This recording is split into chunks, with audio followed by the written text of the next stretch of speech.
Good to see you. Preach tonight. Go ahead. Come on. I'll clear this place out.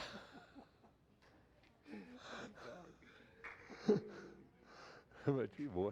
You want to go tonight? You want to preach tonight? You want to teach class tonight? I'll let you.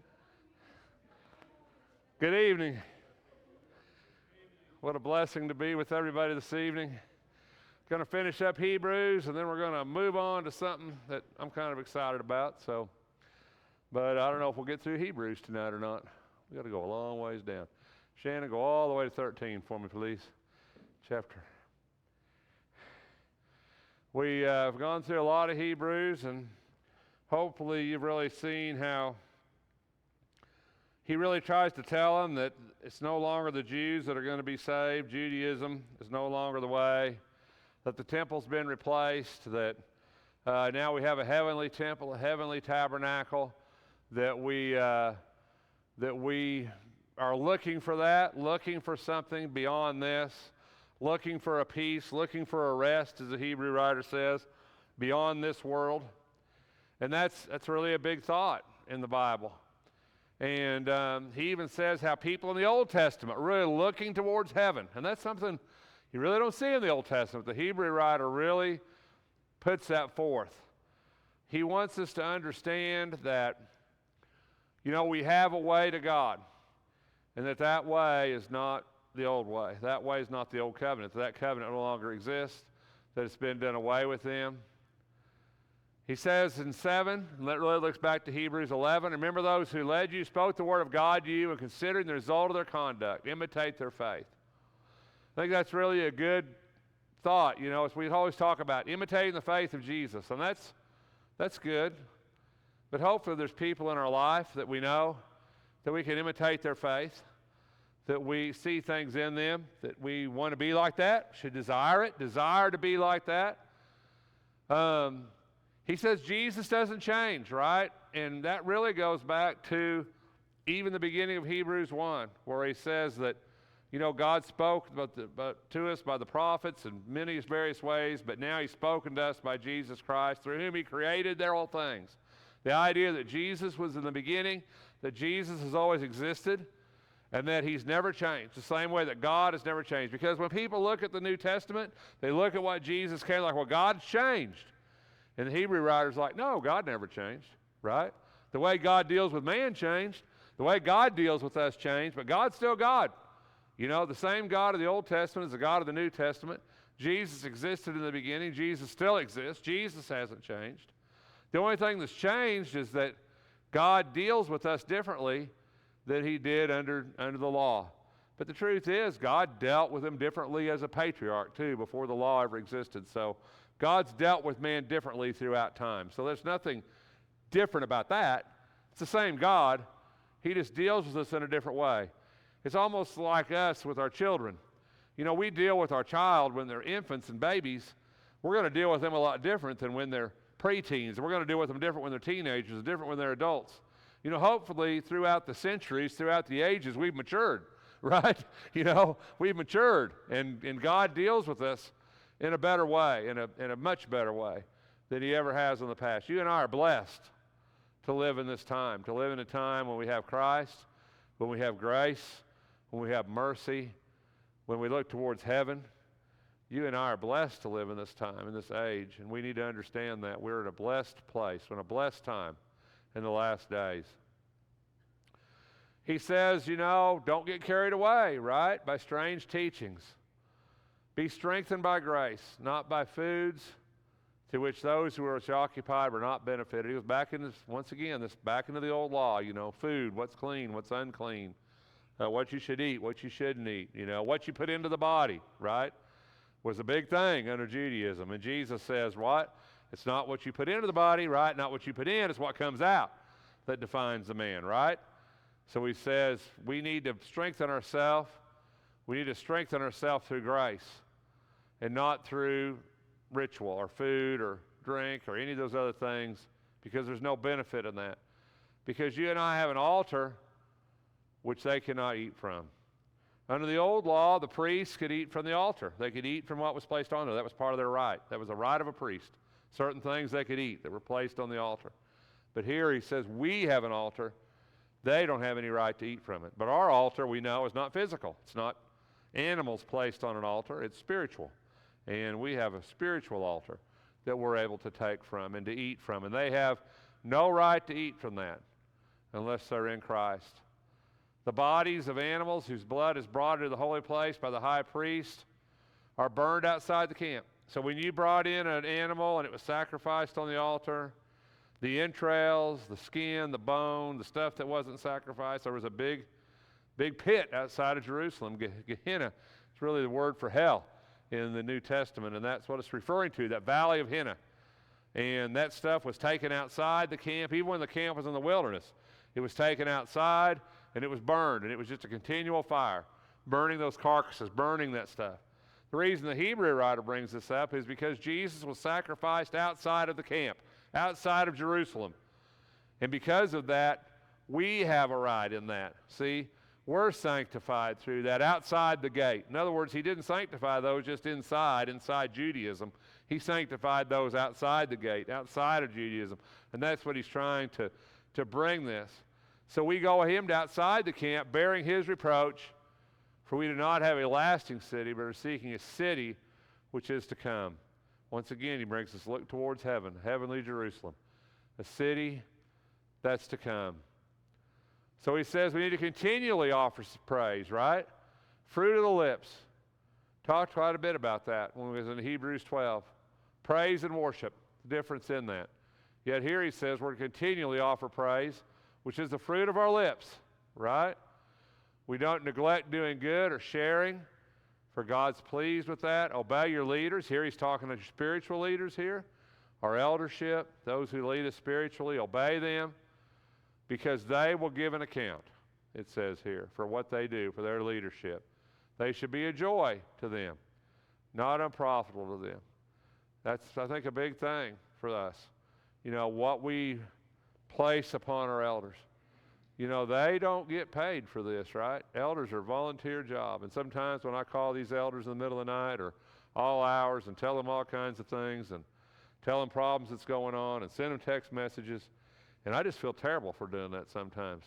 You know, I just really do. Because I'm like, you know, I want your job to be joyful. You know, I don't want your job to be a burden. And yet, boy, I throw the burdens on them, you know. I throw stuff at them all the time, you know. And I hate that.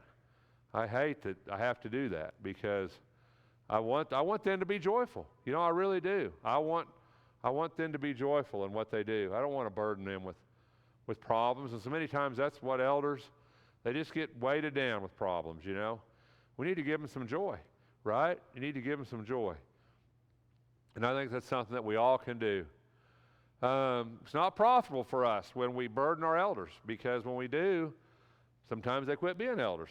Sometimes they're not good elders. Sometimes they're grumpy elders, right? So, you know, it's not profitable for us to do that. He says, pray for us that we have a good conscience, conduct ourselves honorably, and I urge you all the more to do this, so that I may be restored to you sooner. Now the God of peace, who brought it from the dead, the great shepherd of the sheep, through the blood of the eternal covenant, even Jesus our Lord, equip you in every good thing to do his will, working in us that which is pleasing in his sight, through Jesus Christ, to whom be the glory forever and ever. But I urge you, brethren, bear with this word of exhortation, for I have written to you briefly. Take notice that your brother Timothy has been released. Some people think maybe this is Paul still. Some people think it's not Paul. Don't know who wrote Hebrews. But Timothy was close to Paul. He's been released. If he comes, soon I will see you, whoever this is. Apollos, Barnabas, Paul, whoever this is, we don't know. He says, greet all of your leaders and all the saints. Those from Italy greet you. Grace be with you all, which gives you the idea this came from Rome. It's the end of Hebrews. I know we about finished Hebrews. This is just the end. Right? It says to stand faithful outside the camp, partake of Christ's altar, that we have a part of, stay free from sexual immorality, the love of money, obey and submit to the leaders of the church, which is a reference to the elders, as we would state. Stand firm in prayer, remain faithful, look for the writer of Hebrews and Timothy to come soon, right? That's kind of the end of Hebrews. Any comments about Hebrews? You going to load my next thing, Shannon? Any comments? kind of the end, just kind of the last, the salutation. And good words, right? Good words. We're going to do Genesis. I'm excited about it. Haven't taught a lot of Old Testament stuff straight through, so kind of excited. But in order to do this, we got to learn how to read it. We got to learn how to read the Old Testament. And that's really a big thing for you and me, because we're not Old Testament people, right? Would you agree with that? We're not Old Testament people. Matter of fact, I would dare say there's a lot of churches today that probably had never hardly open, read, or study from the Old Testament. Do you think that's a fair statement? They just don't use it, right? Because we think, well, it's not important. I disagree. I think the Old Testament teaches us things about God that the New Testament just can't teach us. I think it points us to Jesus. And I think that it helps us to understand God on a different level. But you and I have to understand, we have to learn how to do it. Because I'm not a Hebrew guy, not Jewish, right? You know, I've never have been. And I don't know how to look at this stuff, because I look at it, number one, I look at it all wrong. I've finally come to the conclusion that I look at the Old Testament all wrong.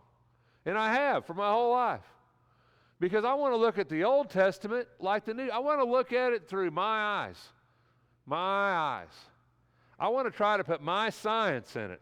I want to try to make it make sense. But that's not right. So in order for us to really look at this, we have to learn how to read it. And we're going to look at that a little bit. Before we ever get to the text, we're going to look at it a little bit. God has always spoke to us through people. You ever thought about that? God has always spoke to us through people, hasn't he? Why? Why didn't God just speak from the heavens directly to us? Why has he always used somebody? You know?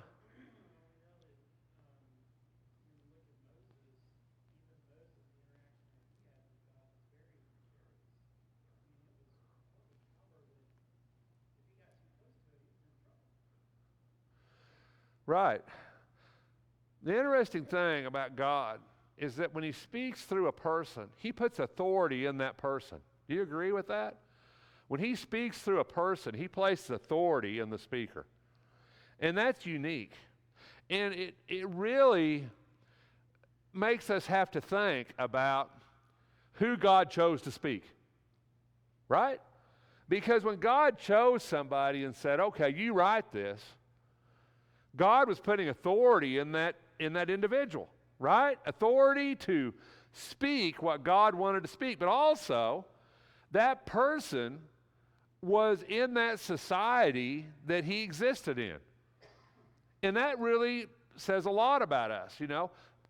So he put authority in that speaker.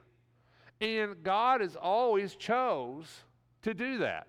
So whoever writes Scripture or writes the passage of the Bible that we read from, which we generally give Genesis, you know, Exodus, Leviticus, Numbers, Deuteronomy to Moses, but whoever he gives that authority to, he puts authority in them to transmit to us what he wants us, or wants the people that was being written to, what he wants them to know. Now, you and I often look at the Bible differently than that. We read the Bible and we think, well, what does God want me to know? Right? We read the Bible and we think, what's God telling me? Well, that's not necessarily wrong. But I think the question sometimes we have to ask is, what was the writer that God chose to speak? What was he trying to convey to the audience that they were speaking to? You see? Because what you have to understand about the Bible is all the Bible, I think all the Bible from Genesis to Revelation, I think all of it was written for us, okay? But I don't think all it was written to us. And you say, well, what difference is that? How does that make a difference? Well, it makes a big difference. Because if he's writing it to me, to me specifically, then that makes a difference in how I read the text as opposed to the idea that he's writing it to someone else. And I'm just an observer of the text. Doesn't mean I can't get something from it. Doesn't mean I can't glean information from it. But it also means that I have to look at it and think, what was he trying to tell them? You see? And I think when we start to do that, it really changes sometimes how we view Scripture. Because God's purpose is carried out through human purpose. Authority is vested in the author of the text. Paul had authority from God to write what Paul wrote. Timothy, or whoever we talk about, Peter, John, Mark, they all had authority. Old Testament writers had authority from God to write text, to write that. And because of that, their authority was vested in them. We have confidence that they were giving us, or giving to who they were writing to, exactly what God wanted them to give. We give them authority, you see? And that's important because it gives us credibility. But you and I aren't Jews. So in order for us to understand Old Testament text, you and I have to learn how to take our place in that audience. Well, that's hard to do because we're talking thousands of years ago, right? You know, it's hard. There's the Darby Bible, the 1801 Darby Bible. Oh, it's English. Okay? But if you read it, you're going to be thinking, what on earth? What on earth is this thing saying? Because it's Old English, you see? And it just doesn't read anything like what it reads to me or you. Now to them in 1801, that made great sense, made perfect sense. But I'm not that audience, you see?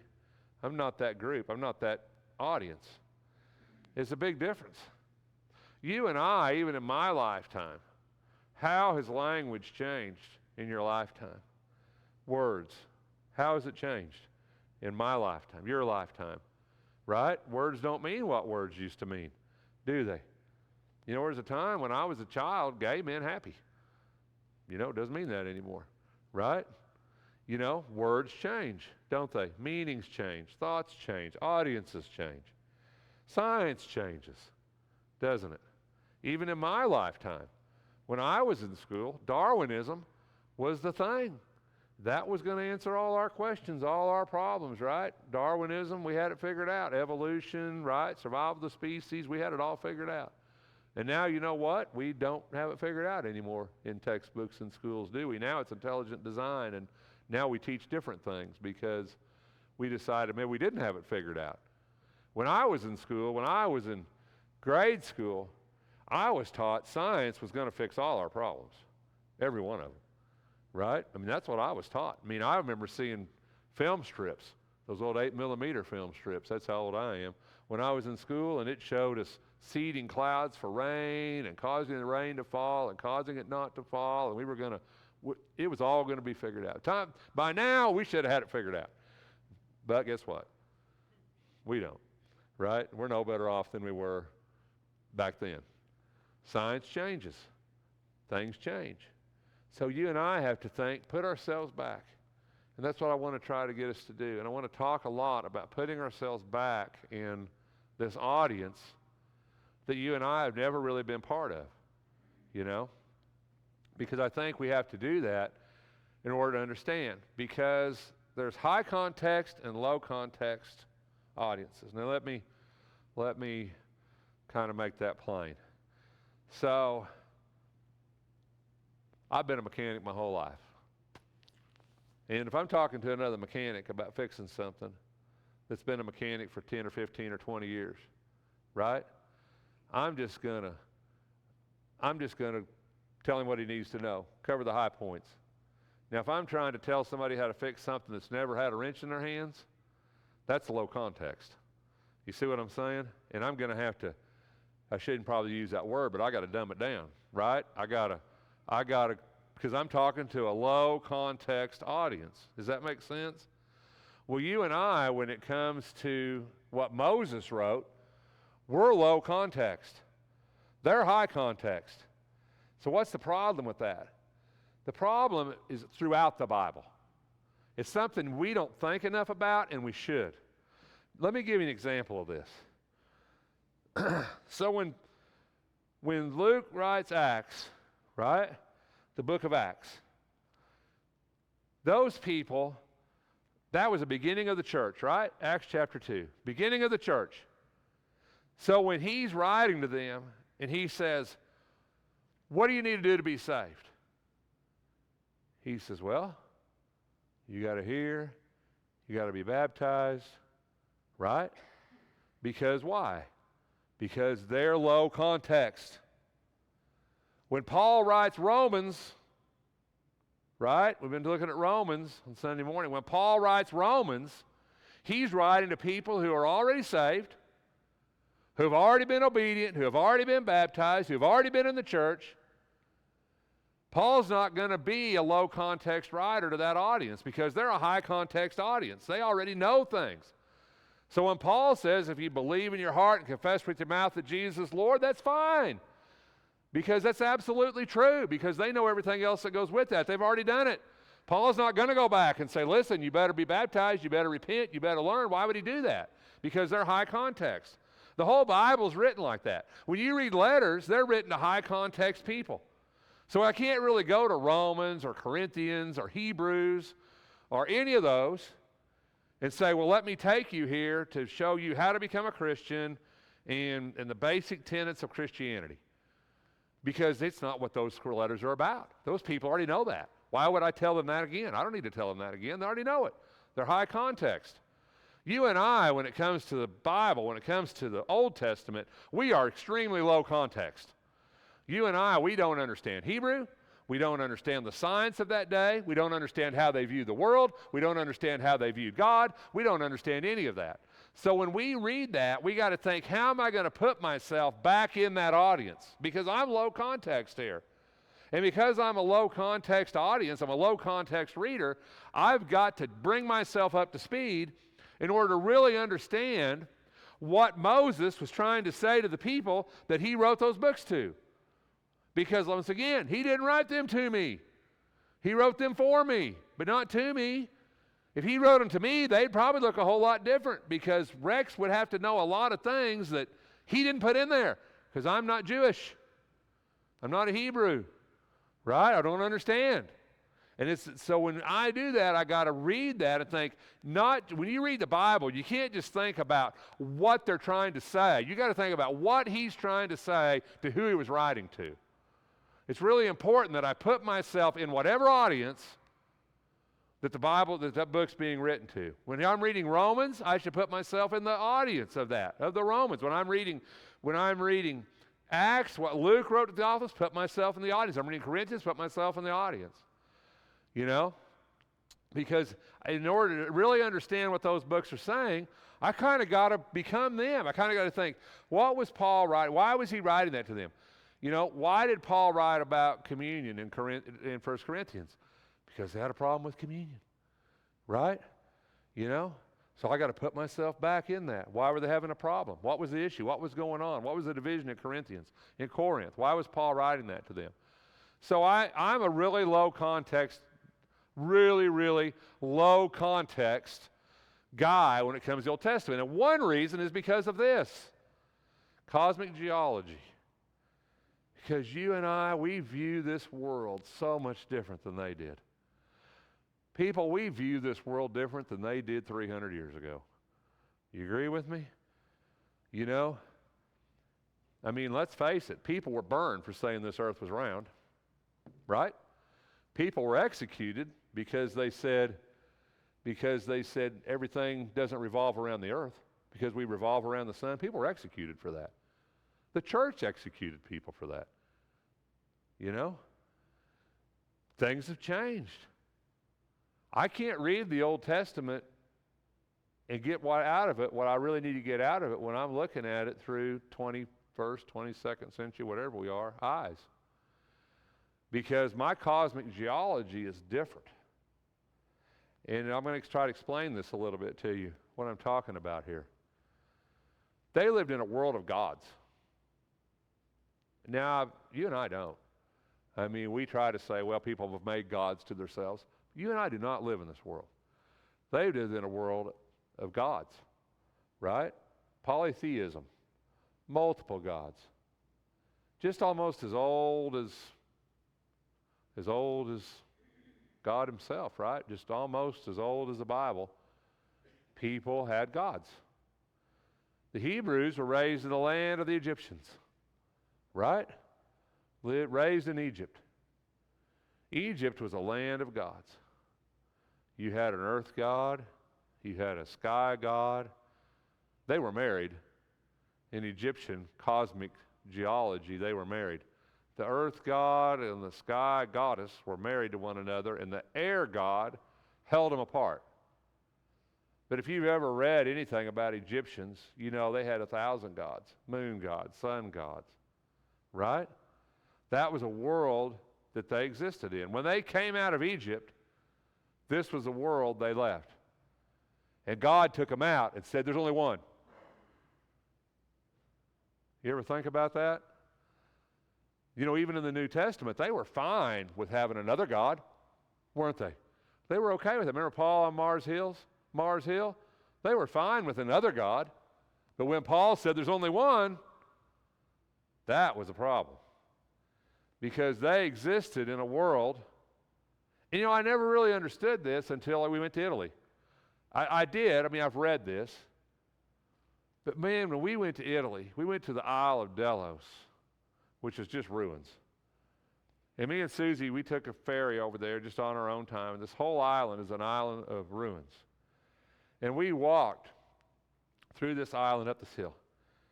And just about every turn was a temple. There was a temple to Hercules, there was a temple to Aphrodite, there was a temple to gods and goddesses I never heard of. I think in that little island of Delos, there was close to 60 temples. 60 temples. This is the world that they lived in. So when Moses writes in Deuteronomy 6, "Hear, O Israel, the Lord your God, the Lord is one," that was a big thing. We have to see the world the way the text sees the world. People today, when I was a child, people always went to the Old Testament and they said, well, this is God giving us science, right?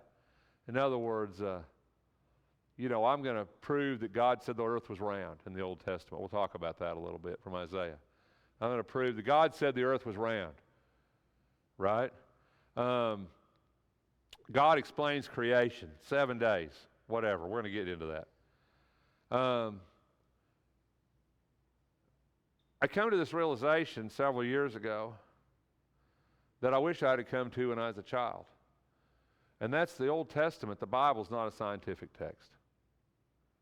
God never came to man and said, let me explain to you science. Why? Because once again, what did God want them to tell? What was God telling them? What did God want them to know? And so I have to ask myself that. And so we hear all these things on TV and all these things on religious radio and all these things where they're going into Genesis and they're going into the Old Testament and they're saying, oh, God was saying this is how long, this is God was saying there's round, God was saying all these things. You read this thing about astronomy where they said, well, we're missing a day, and the Old Testament explains why we're missing a day and all these different things. Back up a little bit, okay? Let's back up a little bit. We got to see the world the way they saw the world in order to understand what God was trying to say to them. This was their world, okay? This was their world. Their world was flat. It wasn't round. And God never came to them and said, let me tell you, the earth's not flat. Why? What difference does it make? Had nothing to do with what God was trying to tell them. God wasn't trying to teach them science. God was trying to teach them about God.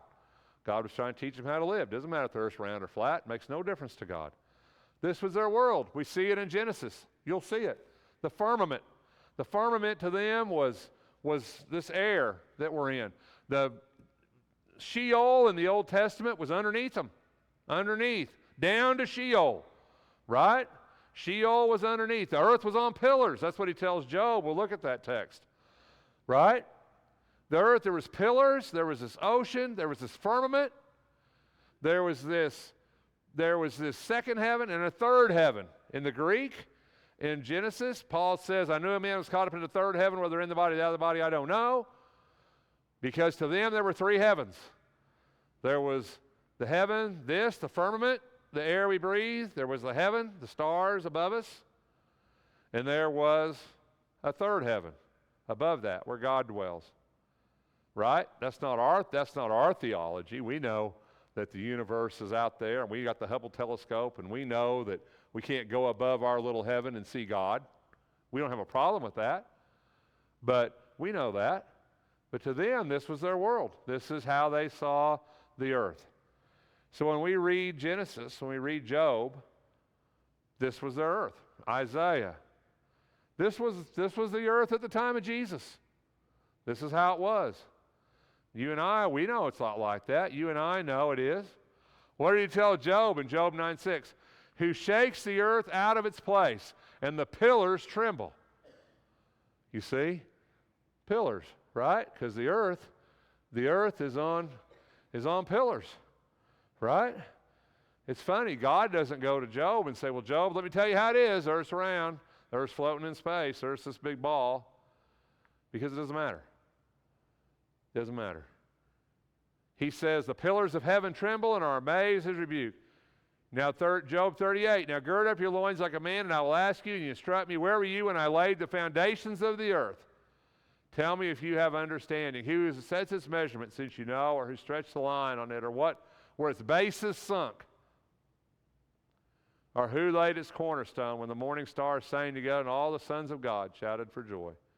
Flat earth, right? God doesn't teach science. Doesn't matter. It's irrelevant. It's not the point. It's not what the text is about. Text isn't about science. Text is about God. Doesn't matter to me if God said he laid the pillars of the earth, or God said he created the earth, created the ball that we live in. It's irrelevant. You see? It's not a scientific text. Never was. Doesn't need to be. They had this view, and we see it all throughout the Old Testament. In Job and Genesis, we see it. Proverbs, Ezekiel, Deuteronomy, we see it. They viewed the sky as a vault resting on foundations, perhaps mountains, with doors and windows that let in the rain. God dwelled above the sky, hidden in cloud of majesty. The world is viewed as a disk floating on the water, secured or moored by pillars. The earth was the only known domain. The realm beyond it was considered unknowable. The underworld, Sheol, was a watery or dusty prison from which no one returned. Regarded as a physical place beneath the earth, it could be reached only through death. And that's the Old Testament earth. That was their cosmic geology. So when I read Genesis, when I read Job, when I read Ezekiel or Isaiah, that's what I see, because that's what they saw. In order for me to read that text and understand it the way that I need to kind of understand how they viewed this world, because this isn't our science. This isn't my science. We must understand the text, should be, the way the author wanted it to be understood. Not the way I want it to be, but the way the author wanted me to understand it. What is he trying to tell them? What is he telling his audience? What do I get out of that? Those are just such important questions when I start to read Old Testament stuff. In Job 38, it says, who put wisdom in the innermost being or given understanding to the mind? You know, what's the focus of Revelation? It's wisdom, it's understanding. And the truth is, I don't have to have science to get that. I don't have to have an understanding in order to get that. That's the focus of what I is. The mind in the Old Testament, the mind is the stomach. Okay, the word from the Hebrew for mind is intestine, gut. God didn't ever come to them and say, listen, that's not how it works, boys. Y'all think up here, this is your brain. Let me explain to you the science. This is your brain, this is how it works. No, the Old Testament word was gut. If something happens to us, we say, I got a gut feeling, right? That's where that comes from. The Hebrew word literally means belly, birth, body, depth, and stomach, womb. That's the Hebrew word for mind. They didn't think this had anything to do with it. They thought it was all here. All here. Kind of makes sense, doesn't it? If you don't have science, right? If you don't know. Because when I get upset, where do I hurt? Here or here? Right? When I get nervous, where do I hurt? Here or here? If you don't have the science, where do you think it matters? Here. Right? Thinking with my stomach, right? Thinking with my gut. God never came to him and said, listen, let me tell you, boys, that's not how it is. Because guess what? Doesn't matter. It doesn't matter. There's no scientific revelation in the Bible. People go, suck the air out of the room. Because we want there to be. You know, we want that, don't we? We want to be able to go to the scientists and say, let me say this, the Bible explains it. No. Why? Because it doesn't matter. It doesn't matter. God never wrote the Bible to be scientific. He didn't write Genesis to explain to us how he created the earth. I couldn't understand how God created the earth if he wrote it down. I can't understand that. I don't understand how that happens. I don't know. I don't know how you make something out of nothing. And I think if God wrote that down, I still wouldn't understand how I made something. I just don't think I can know that. Right? Is that what Moses was trying to tell them when he wrote Genesis 1, Genesis 2, Genesis 3? No. He wasn't. So what was he trying to tell them? What was important? What was he wanting them to know? What does he want me to know? And it gets so aggravating because we look at Genesis 1 and we think, well, I'm going to explain how the earth was created. Why? How are you going to explain that out of Genesis 1? Well, Rex, it happened in 7 literal days. Some people say that, right? But they say, well, that's not science. Because if I take the Bible literally, if I literally take the Bible and literally say how old is the earth, how old is the earth? Literally, if I take the Bible, how old is the earth? Does anybody here know? About 10,000 years. Okay? And scientists would say, oh, there's no way. No way the earth can be 10,000 years old. Earth's millions of years old, billions of years old. How? Well, how do you know that? Well, we know because we have carbon dating, we have fossils. But then the Bible guy comes along and he says, well, that's not true. Because, let me tell you, it's a mature earth theory. Y'all ever heard of that? It's mature earth theory. God created the earth just like he created man and woman. He created man and woman mature and ready to reproduce. He didn't create them babies and raise them up. So when he created the earth, he did the same thing. He made it mature. Fossils were already there. It's part of creation. All that stuff was already existed. God created it that way. It's mature earth. You ever heard that theory? And some people say, well, Rex, that's not how it is. It's day age. You ever heard that theory? It's day age. It's not 7 literal days, Rex. Every day is an age. Could be millions of years. Day age. Was Moses trying to tell us how long it took to create the earth in Genesis 1? I say no. I'm going to try to prove that to you in the next few weeks, but I say no. No scientific revelation in the Bible. We want there to be, but the Bible is not a scientific text. Never was. I love this, Isaiah 40. When I was a kid, about out of time, I'm going to throw this one at you before I quit. When I was a kid, I used to read these things, and it says, you see, God knew the earth was round, and he said it in Isaiah. You can read this. Look it up. I'd like for you to Google some of this stuff as we go through this stuff because you'll be fascinated at how many different ways people can come up with stuff. And when I was a kid, this was a really big thing because, like I said, these people are all flat earth, right? But they say, oh, well, but God was telling them the earth's round because in Isaiah 40, it says he sits above the circle of the earth. You know what the Hebrew word for this is? Disc. Flat. Disc. Circle. Not ball. Circle. The Bible's not a scientific text. God doesn't care if they think it's round or flat. Makes no difference. Right? And so we take the Bible and we want to say, oh, well, God's trying to give us science. No, God's trying to give us theology. God's trying to give us wisdom. God's trying to give us God. And regardless of how I view the world, God created it. It's irrelevant. You see? It's irrelevant, isn't it? Doesn't matter. If you think the world's flat, does it change your life? Really? Is it really going to change your life? If you really think the world's flat, Are you still think God's God? You still going to get up in the morning? And is it really going to change your life? No, it's really not going to change your life. Is it? Not me. I mean, it might to a scientist or an airline pilot or a captain of a ship at sea. I don't know. But to Rex, it really doesn't change my world at all. Right? And it doesn't change my view of God at all. It doesn't change what I think about God. And it shouldn't. Why would it? Right? Why would it? So does God need to teach us science to teach us God? No. No. Because I'm going to tell you something. As much as science has changed in the last 50 years, where's science going to be in another 50 years? What's that science going to look like? What are we going to decide then? You see? I don't know. But it's not going to matter because the Bible's not a scientific text. So, anyway, I hope you find this interesting. This is very fascinating stuff to me. And I'm going to get into Genesis, I promise. But I just want us to wrap our head around some stuff first. So I hope you enjoy it, because I enjoy teaching it, and I'm glad you're here. And thanks for your time.